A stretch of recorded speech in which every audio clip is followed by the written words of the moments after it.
বিশ্বের সেরা মেধাবী পেশাজীবীদের আকৃষ্ট করতে ভিসা ফি কমানো বা কিছু ক্ষেত্রে একেবারে মওকুফ করার পদক্ষেপ নিতে যাচ্ছে যুক্তরাজ্য সরকার।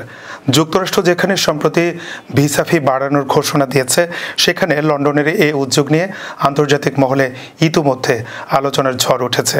ফিনান্সিয়াল টাইমসও জানিয়েছে, প্রধানমন্ত্রী কিয়ার স্টারমারের নেতৃত্বে গ্লোবাল ট্যালেন্ট টাস্ক ফোর্স প্রস্তাবটি নিয়ে কাজ করছে। উদ্দেশ্য হলো অর্থনৈতিক প্রবৃদ্ধি বাড়াতে বিশ্বের শীর্ষ বিজ্ঞানী, গবেষক, শিক্ষাবিদ ও ডিজিটাল বিশেষজ্ঞদের ব্রিটেনে নিয়ে আসা। ডাউনিং স্ট্রিট ও ট্রেজারি ঘনিষ্ঠ সূত্রের বরাত দিয়ে বলা হয়েছে, শীর্ষ 5 বিশ্ববিদ্যালয়ে পড়াশোনা করা কিংবা আন্তর্জাতিক স্বীকৃতি পাওয়া পেশাজীবীদের ক্ষেত্রে ভিসা ফি শূন্য করার চিন্তা চলছে। একজন কর্মকর্তা বলেন, আমরা চাই বিশ্বের সেরা মেধাবীরা যেন আর্থিক ঝামেলা ছাড়া ব্রিটেনে আসতে পারে। এই সংস্কার নিয়ে আলোচনা শুরু হয়েছিল ট্রাম্প প্রশাসনের পক্ষ থেকে H-1B ভিসার ফি $1,00,000 করার ঘোষণা দেওয়ার আগেই। তবে ওই সিদ্ধান্তের পর যুক্তরাজ্যের প্রস্তাব আরও গুরুত্ব পাচ্ছে।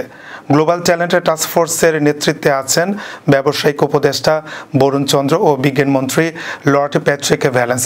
যদিও হোম অফিস এখনও এই বিষয়ে সরাসরি পদক্ষেপ নেয়নি, তবু নিয়মিত অভিবাসন নীতির পর্যালোচনার মধ্যে বিষয়টি আলোচনায় আছে। বর্তমানে যুক্তরাজ্যের গ্লোবাল ট্যালেন্ট ভিসার আবেদন ফি £766 এবং মাথাপিছু বার্ষিক স্বাস্থ্য চার্জ £1,035। 2023 সালের জুন পর্যন্ত এই ভিসার আবেদনকারীর সংখ্যা 76% বেড়ে দাঁড়িয়েছে 3,903-এ।